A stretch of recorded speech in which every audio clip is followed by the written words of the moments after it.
Ivy, first of all, thank you for joining us. Know you're busy, but I'm going to cut right to it. Before we get into your backstory, you have an older brother, Noah, played at UC Santa Barbara. This is a question that we always usually ask our guests when they have siblings, but this seemed like it was even more relevant to you guys. I got to know, who's the better athlete between you and your brother? That's tough. I think my whole life I would have said me without hesitation. And he would probably have agreed. But ever since he got drafted, he's a big dog now. So maybe it's a little more head to head now. But I like to think that, I'm not a PO, so I claim a little bit more of the athleticism there. Well, I'm going to follow that up. How competitive have you guys been and are you guys with each other? Honestly, not that much. I think because I was the more athletic sibling growing up, and he's so mellow. Like he is just like I wanted him to be competitive with me, and he's just so like, no, it's all right, whatever. So I was the one that was like, I'm better than you. I'm always going to be better than you, like pushing him. So I think it was kind of one-sided competition there, but we're both, each other's biggest fans. So it's more that than anything. I mean, she jumped on here and started talking about pitchers only. I feel disrespected from the jump. Jeez, I was glad I was muted. I actually took a shot at you right after, and I realized I was muted. man, that's all right. That was back in the day. So speaking of back in the day, Ivan, take us back.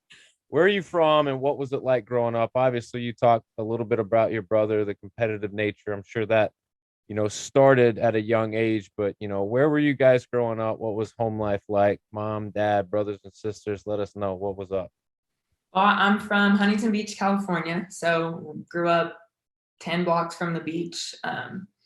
Super, big sports area. Southern California is kind of crazy when it comes to sports, especially baseball and softball are big there. So yeah, it was just me and my brother growing up. I played a bunch of different sports. My brother was really just baseball. Um, but yeah, so just always constantly running around, going to different sports, going, changing uniforms, running from here to there. My parents were awesome with it. My dad was until I was 4, he was in a punk rock band. So he was traveling all the time. He was gone a lot. So my mom handled us a lot when we were really young, and then when we got older, he was in the fire department, so still gone a lot, doing all that. But yeah, we were really busy growing up. Lots of stuff going on. So obviously, dad's in a band, and it takes a great deal of talent, obviously, to start, but also a great deal of like practice and like just commitment to a craft. Was that something that he instilled in you, or is that something mom instilled in you, or was it kind of you know, a team effort? It was definitely a team effort. Neither of my parents really competed at sports at like a very high level. My dad played baseball through high school, but he was hurt so much that he turned more to surfing and music. My mom was a gymnast for a while, but she's pretty tall, so she got booted from that one pretty quick too. But yeah, it was, I think, more just them allowing me and my brother to like kind of figure things out on our own and like play whatever sports you want, do whatever you want, play whatever position, but go out there and like try your best. I think that kind of just allowed us to develop that competition and that like desire to get to the next level on our own. And then once we made that decision to be like, no, like we're going to play at the next level, they were like, all right, we're all in. So then it turned into a little bit more intense. And my dad was my coach for a really long time too. Once he was around more. So he definitely instilled that in me. He was not too easy on me growing up, just because he knew that, I had potential, and I'm really grateful for that. So what all sports did you play growing up? I played volleyball competitively all the way through high school. Stopped that my senior year of high school. I did gymnastics, did some swimming stuff. When you live in Southern California, you go through a little lifeguard training. Soccer, basketball, track, a little bit of everything. Gotcha. So, like you said, basically a well-rounded athlete in a lot of things. You obviously, you went to high school. You were a 4-time first-team All-City, All-Conference player. You're CIF Southern Section Player of the Year. You hit 416, 8 home runs, 10 doubles, 29 RBIs, 10 stolen bases. Throughout your career, you're also named All-American as a senior.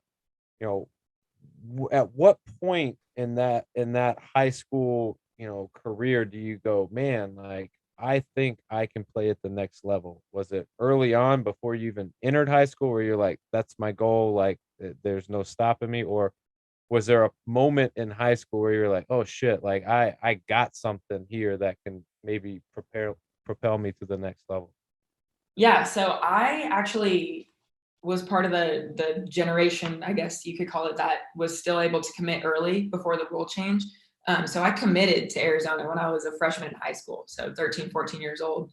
Um, so yeah, that like mindset switch I had probably in like sixth grade was when I was like, all right, I'm taking this serious. This is what I'm going to do. I'm going to go to college and I'm going to, I'm going to start that path. So I had to flip that switch pretty young. Yeah, because girls were committing early. I always wondered this. Like we've had a couple athletes that have come on and said like, oh, either I've known someone or I committed at like super young age. Like what is the like how how much do they hold you to that commitment? I mean, at 13, I mean, is it just trying to get you to put more like effort and focus into the sport, or is like this something where like, yeah, you're gonna come here no matter what? Yeah, I mean, it's a pretty serious commitment. It's like it's a verbal commitment, whatever. But once that gets out, you are tied to that school. It's basically, it's all the way up to putting your name on the dotted line. So it's legit, and that's when you're like, okay, like other schools stop talking to you, and you're not really looking at anything else. It's just. But Ivy, I got a question to follow up on that. Let's say that you commit your freshman year. What if your junior and senior year you kind of like stunk up the place? Arizona still come calling? They can opt out. They can be like, hey, if you get hurt, if you're like sucking, whatever, they can be like, you know what, we're gonna step back. Sorry, you didn't sign anything. Like you're not committed here. And now all the teams stop talking to you, so you're kind of in a bad spot, right? Yeah, I mean, if you get your name out there enough when you're going through the recruiting process, you can kind of get back in the game a little bit, I guess. But yeah, it's kind of scary. Well, what if you go, you know what? I don't want to go to Arizona anymore. I want to go somewhere else. Then what? Does that You make you like look bad like to other schools that you're decommitting from age 13, or like do they get it? I think they probably get it because, who's going to trust a 13-year-old to make a decision like that? I mean, it was crazy that they did.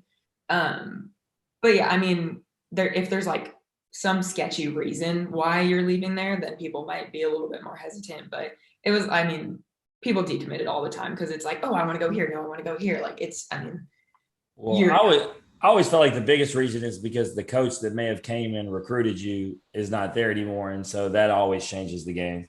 mm-hmm. Yeah, Yeah. the way the coaching carousel works. I mean, at 13, there could be three different coaches there by the time you're actually ready to go. But um, you know, was there ever another school that drew your interest where you were like, I don't know if Arizona is the right spot for me? No, I thought I did a pretty good job of making sure I narrowed it down to my top 3 or 4 before committing, just so that I wouldn't have that doubt and I wouldn't, have those, things holding me back at any point. And you ask the questions like, oh, how long is that coach's contract or like whatever it may be that is going to be that deciding factor for you. So yeah, I mean, it's how much you really put into it before that commitment that I guess can make it last longer. So initially you choose Arizona, but like why? What was it about them where you were like, this they make my 3 or 4 list, and now I'm narrowing it down, and they're my one. That's where I'm gonna go. That's where I want to commit to. Yeah, so I mean, Arizona's always been a championship team. Their coach, he just retired last season, but he's legendary Olympic coach. Was at Arizona for 30 plus years, just like the GOAT of softball is what he was. So just like getting the opportunity to even talk to him, I was starstruck. Just being, Jenny Finch went to Arizona, so being that little softball player that's like, oh my gosh, Jenny Finch is softball. Like I could be her. You get all wide-eyed looking at that. And I always said, it's hard to look bad in red, white, and blue. So uniform color was a big deciding factor for sure, which is, it's silly, but yeah, I don't know. It was just like, when something that big comes to you when you're 13, it's like, it's too good to be true, but I'm going to grab onto it when it comes. There's nothing silly about wanting to look good in uniform. I would definitely turn down a school if they had terrible uniforms or mascot. But I do have a question, before we get into Arizona, we talked about that recruiting thing. You play travel ball as well. We know travel ball is such a big thing. Daniel rattled off some stats that you had in high school. But was it, so since it was eighth grade, it was clearly travel ball. What team did you play for that really put you on the map to be seen by Arizona? So I was playing for the SoCal Firecrackers for about 5 years, I think sixth grade up until my junior year of high school ish. And that's when all the recruiting was done. And then I changed teams to the Orange County Bat Busters my senior year. And so that's where I was, able to develop for college. But yeah, most of my looks was Firecrackers. Yeah, I always loved like the summer team names, Yeah. like the Bat Busters. That's a legit name. Yeah, that seems to be the thing universally. You're in California, Daniel's in Florida, Randy's in Tennessee, I'm in Mississippi. We see the same thing. It's travel ball. You can put up all those stats, but a lot of the recruiters aren't going to be at the high school softball games. They're going to be at the travel ball tournaments where they can see a lot of talent at once. And so it's no surprise. And that's why they were able to find you before high school. But nonetheless, you said you chose Arizona. You played 3 years under legendary coach Mike Kendra. Has second most college World Series titles and only second to UCLA. And Mike himself won 1,670 games. You made 87 appearances with 61 starts in your 3 years. So true example of a utility player. But let's start with the freshman season. You get there. What is the mood? What's the emotion? What are the feelings? Are you nervous? Are you excited? What's going on? Oh, I was so nervous. I got the yips. It was terrible.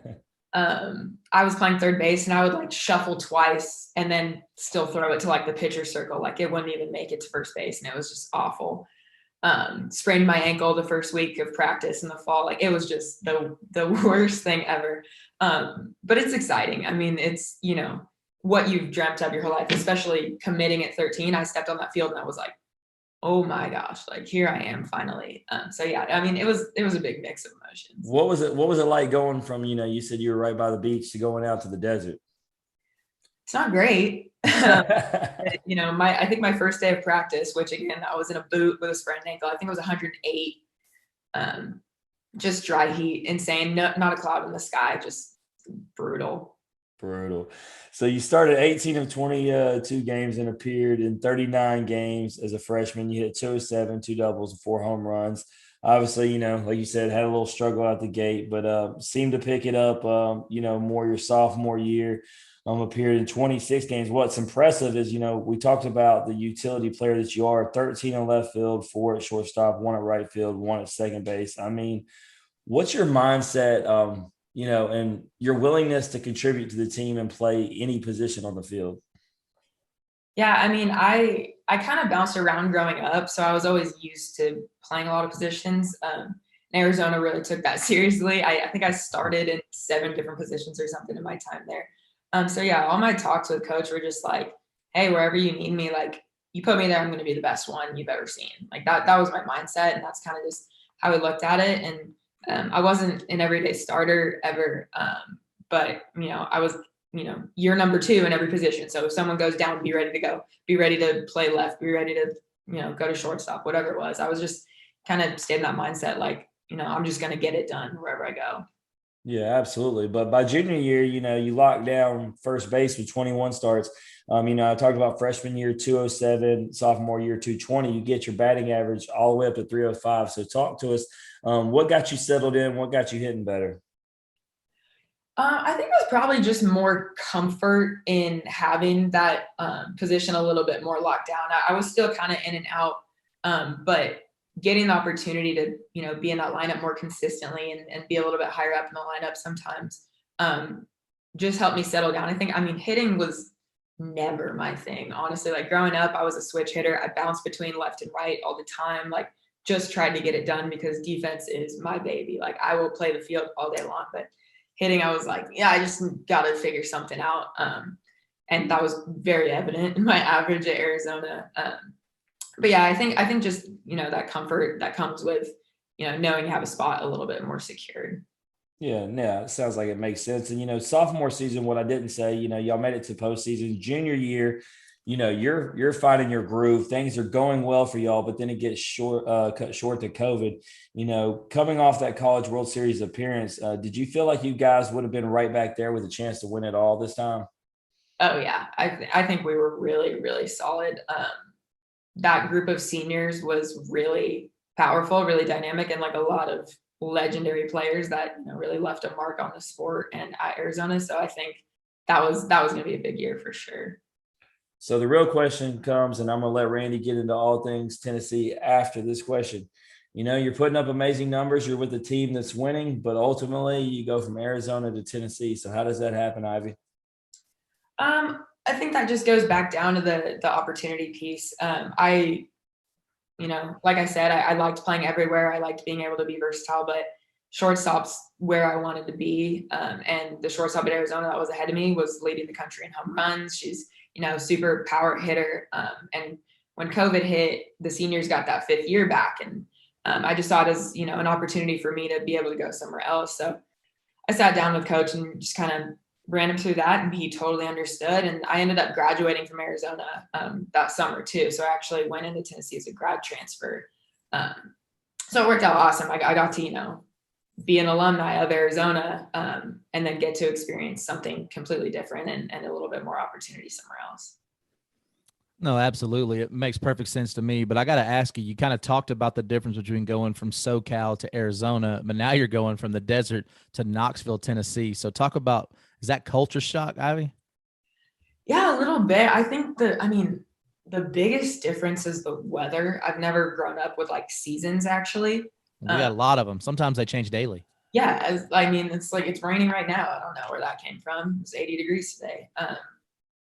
But yeah, it's definitely, not a bad culture shock in any way. The people in the South are so nice. And coming from Southern California, I'm like, oh, why are you hugging me? And like, oh, you guys actually smile at each other on the streets. That's weird. We don't do that where I'm from. So it's like, it was all positive things. I love it out here for sure. No, absolutely. You kind of talked about finding a place. You wanted to play shortstop. You come in as a grad, already have your degree, obviously from Arizona. Start all 57 games at shortstop in your first year at Tennessee. Started off your career at Tennessee with a literal bang, homering in your first game with Tennessee. So you said offense was never really your thing. Then you come to Tennessee. The first thing I see you do, hit a 2-run shot against Eastern Kentucky. Talk me through that first game as a Vol. Oh, I felt like I was a freshman all over again. Like that was just so nerve-wracking. I was like, this is my time to prove myself. It's time to, figure it out. You're a senior now, you're transfer, like show people that you were meant to be on this stage. And yeah, I guess, it was so exciting. Like I get butterflies every time I step on the field, and that was just like insane for sure. Yeah, so you obviously, you're a senior now. You lead the team in home runs, 57 RB, 16 home runs, 57 RBIs. You talked about defense being your baby. 977 fielding percentage, team high 98 assists. Also had 8 doubles, 24 extra base hits. But I want to go back to the defensive thing because we'll get into this in a second. But 977 seems low for you, Ivy. Were you mad about that? Oh yeah, I was really mad, and honestly, I think I got given a couple errors that were not mine. And that must have been road games. I don't even remember. There was just some that I was like, I went back and looked at it and I was like, really? I'll own an error all day long because, like I said, defense is my baby. I know what it takes. I think I got 2 or 3 that were not my own that season for sure. We got to get a different scorekeeper. Listen, they have one job. Just one job. Are they on Game Changer in college athletics? We got a literal scorebook. We got to do better. Yeah. Well, so your first year at Tennessee, you guys are a national seed. You're a 9 seed. End up advancing to the super regionals before, kind of falling short. James Madison and that whole little run they made. But how much do you think having that tournament experience with Arizona helped you with this team? Obviously, Tennessee's a team of, they have incredible history with softball as well. How much did it help you personally to have that tournament experience? I think it was huge. And even in some of our post-game talks and stuff, or like post-practice, whatever it would be, people would come to look to me for some of that guidance, some of the answers, like, hey, you've been to the World Series, you've been through the postseason, like what's it like? And I'm like, well, maybe I didn't play that much, but I've been there. Um, but yeah, it's just, there's a little comfort in knowing like how serious the postseason is, but at the same time, like you got to see it as just another game. You can't make the moment too big. And those are the kinds of things that I just had to relay to my team. And, you know, we were all really close, so they were easy to tell, you know, the hard things too, the easy things too. It was not too bad. No, absolutely. So let's go back to this past season. I guess you call it your graduate. Obviously, you get your master's degree. So now you got not only a master at defense, but a master on paper as well. So you start every game again at shortstop. This time we fired the scorekeeper and got a real one. Fielding percentage of 1,000 in conference play, turning 15 double plays and a career high 108 assists. Just to run through some of this: 2022 All SEC second team, 2022 SEC All defensive team. You were even SEC Player of the Week. So to you was obviously the season didn't end the way you wanted it to. Obviously, I watched every game, but for you, was this the pinnacle? You played how you thought you were always capable. I mean, talk me through this last year and how much it meant to you to play it out. Yeah, I mean, it meant so much. And honestly, going back to the defense thing, I was 1,000 in SEC, but I kind of sucked at the beginning of the year. I made a ton of errors this year, and I was really mad about it. But yeah, being able to finish just kind of with a couple accolades, which, you know, is never what I'm aiming for, but it's just kind of nice to see in your last year going out. Just it's almost like a little bit of recognition for all the work that you put in those years prior.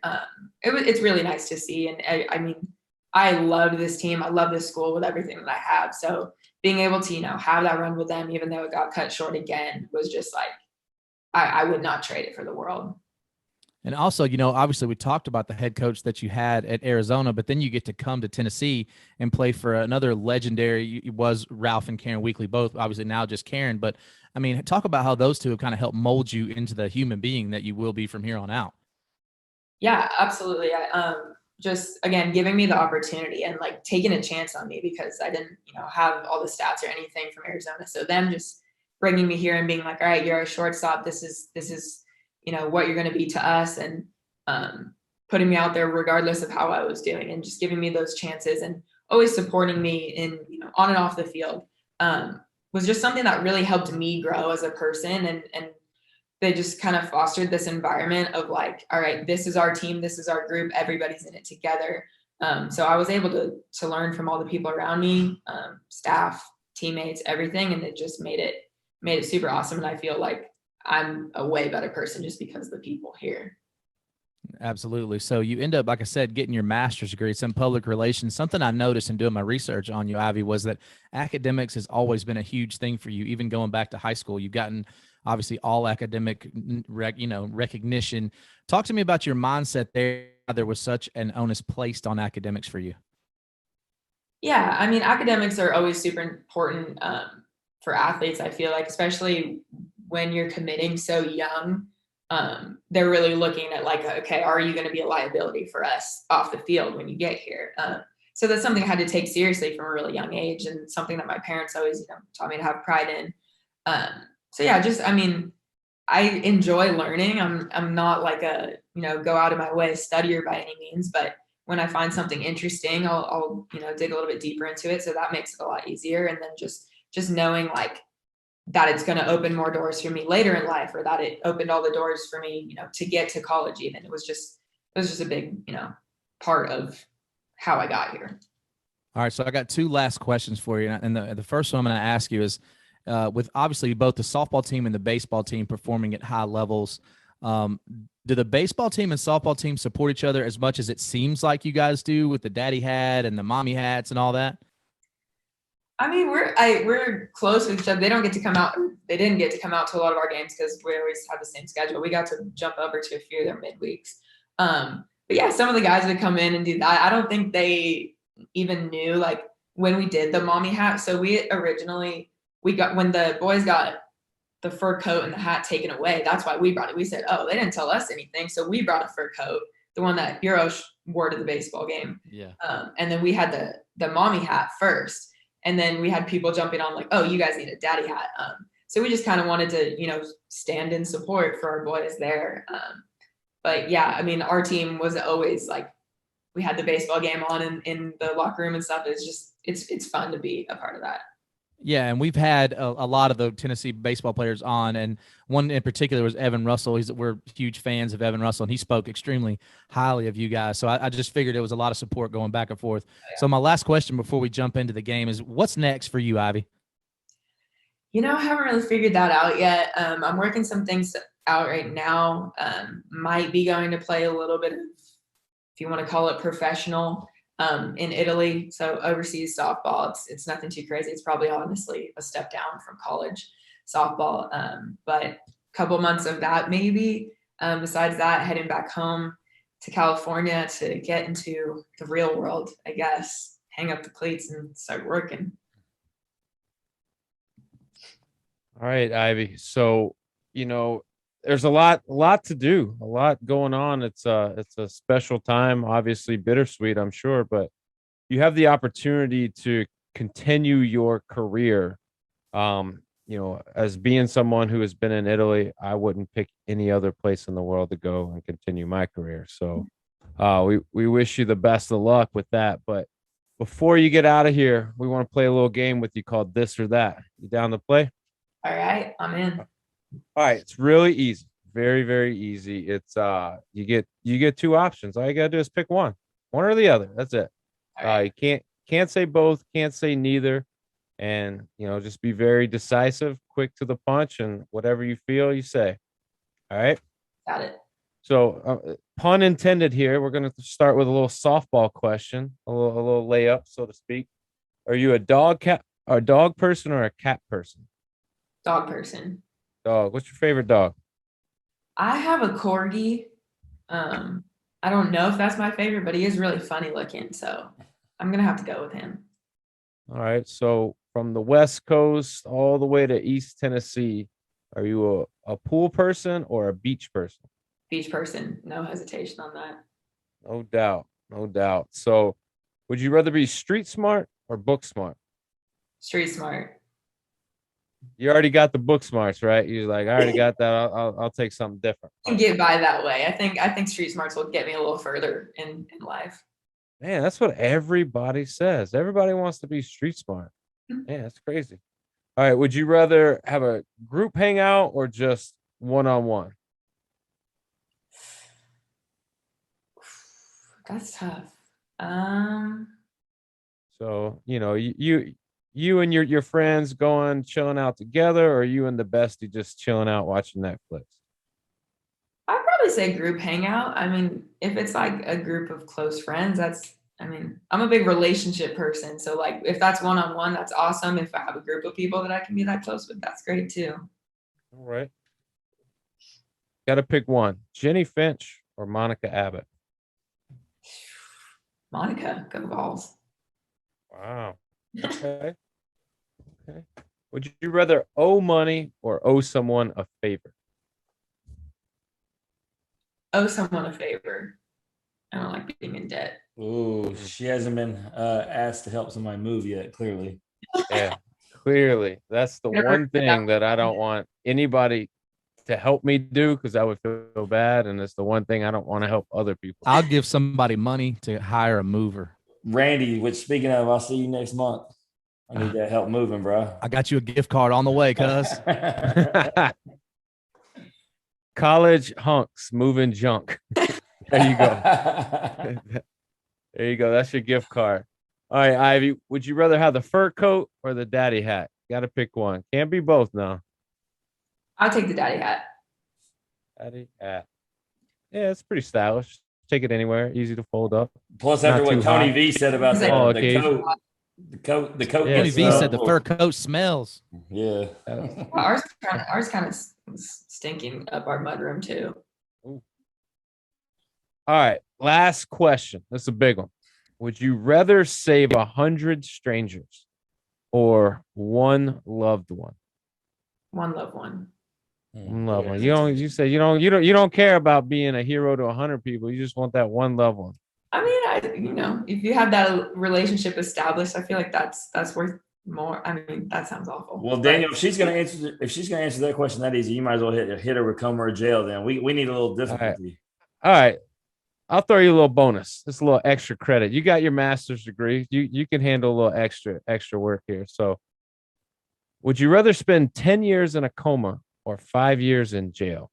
I heard y'all asking the boys this one. I did listen to that one, and I heard And let me stop you because all them dudes are liars. Every dude that comes on and answers this question is a liar. They just lie right to our face. Even Tony Vitello. Yep. Even Tony. I'm trying to think. Somebody said, I feel like Drew Beam said he would take Tacoma. One of them did. He too pretty to be in jail. I feel like one of them did, though. Yeah. All right. I don't know if I would last in jail. I want to think that I could, but I don't think I could ever. So I'm gonna probably have to go with coma. See, that's a great answer, and it's a great way to put it because all these other cats that come on here and pick jail, they pick it because they think they can do it. They don't know. They just don't know. Yeah, I think that Drew Gilbert could do it because he's crazy. That maybe. Well, and we usually don't ask the female athletes that question, and we asked Allie Stumler that, if you remember, Daniel, and she previously during the episode talked about how she didn't like confrontation, and then would turn around and pick that she would take jail, and you had to let her know there would be a lot of confrontation. She said she's gonna pick the biggest person and just punch him. Yeah, no. Whatever happened. Not my style. I don't think I wouldn't last a second. I'm there with you. I'll tell you like I tell everybody. At 37, I know what I'm good at and what I'm not good at. And jail, I've never been there, but I know I would not be good at it. Yeah. Sleeping and napping, I'm number one at that. So I'll take a coma all day. I got a question for you, Ivy. Are you going to go to the super regionals with baseball or any of the watch parties or anything? If we can get tickets, I will be there. We went to all the regional games. I'm a huge baseball person, especially college baseball. Like after watching my brother, I'm like obsessed with it. So if I can find my way in there, I will be at Lindsey Nelson. How does that work? You guys you have this successful season. You can't just get a ticket. Like, I mean, we probably can. That's kind of what we did for regionals. It's just, the farther they get, you're like, are we going to be asking for too much? And I'm like, I'm a retired athlete now. They're going to be like, you don't even go here anymore. Take me out or something. But hopefully we'll be. Maybe if you were coming back next year, we would. But sorry, you're out. Yeah, they're like 6 year or nothing. Get out. Yeah, that's messed up, man. Tennessee, y'all need to do better. Y'all need to take care of y'all's people. They've treated us really well, so I think we'll be good to go. All right, Ivy. Anything you want to plug or promote before you get out of here? I don't think I have anything besides go Vols. That's all I can say. The rest of my life, I think. Go Vols. Her last words on the podcast. I'll tell you what. If y'all want to know more about Ivy, y'all want to see what she's got going on, go to Instagram at Ivy_Davis. You'll see her. You'll see the Tennessee Vols softball team. Hell, you might even see some Italy softball coming up real soon. Ivy, it's been a pleasure. If there's anything we can do for you, please reach out to us. Let us know. Thank you all so much. That's Ivy Davis, everybody. If you like hearing Ivy's story or you just like hearing us average Joes talk X's and O's, please like and share the podcast on Facebook. Retweet us on Twitter. Listen and subscribe on Apple Podcasts, Spotify, and Anchor. As always, comments, ratings, and feedback is always welcome. We'll see everybody on Wednesday. Got a special midweek edition. Got episode 22 coming at you. We're going to continue with all things University of Tennessee with beat writer at Vols 247 West Rucker. This has been the In Off the Bench podcast. As always, remember, strong body, sharp minds, grit and grind all the time. We out.